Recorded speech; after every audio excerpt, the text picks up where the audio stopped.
Hey everybody, I'm Mike Thompson. I built the CFI course here at the Epic Flight Academy, and with the help of many talented colleagues together, we have made it the go-to course for those looking to earn the FAA Flight Instructor Certificate. In addition to teaching this course, I wrote the book, Telling is Not Teaching, the Flight Instructor's Handbook. You can find it at Amazon.com. The book is built around the idea that effective flight instruction is based on a solid relationship between the instructor and the student. Now, if you think about it, effective teaching of any kind in any subject relies upon a good relationship between the teacher and the student. Telling is Not Teaching was designed to parallel the FAA's Aviation Instructor Handbook 8083-9A. In the Aviation Instructor Handbook 9A and in my book, the first 3 chapters discuss educational psychology, the next 3 discuss instructional design, and the final 3 chapters address the flight instructor profession and responsibilities in general. In later versions of the FAA's handbook, you may notice the chapter numbers change. However, the chapter content should remain essentially the same.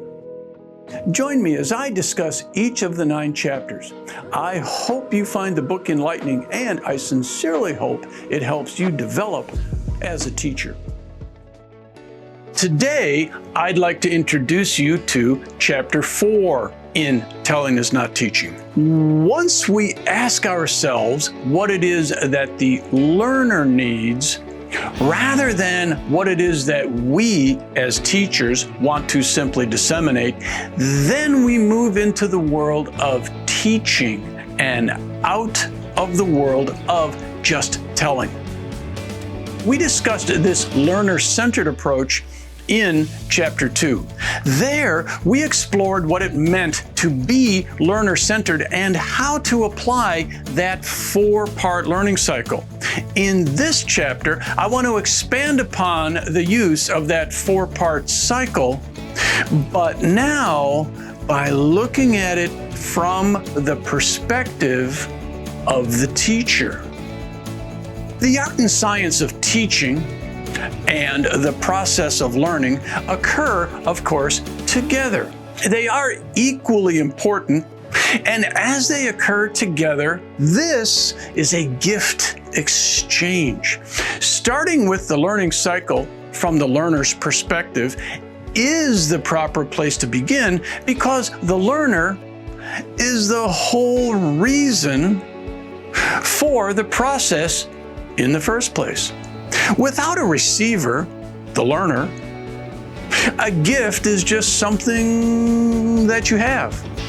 It only becomes a gift when you give it away. The whole idea of the gift exchange is motivated by the desire to give the gift. So the process focuses upon the receiver, the learner. This is teaching. Proceeding with no concern of the gift is just disseminating information. That is not a gift exchange. It is not a mutual process. That is just telling. As we engage with the learner, we begin with motivation. Either they come to us motivated, or we must find a way to motivate them. Whatever we do, in either case, we must not demotivate them. Only once they are motivated are they ready to begin comprehending new information. And this is where phase 2 of the learning cycle comes along. So you remember from Chapter 2, Phase 1 of the cycle was motivation, Phase 2, comprehension. Now, they are comprehending new information, and we are helping them to do it.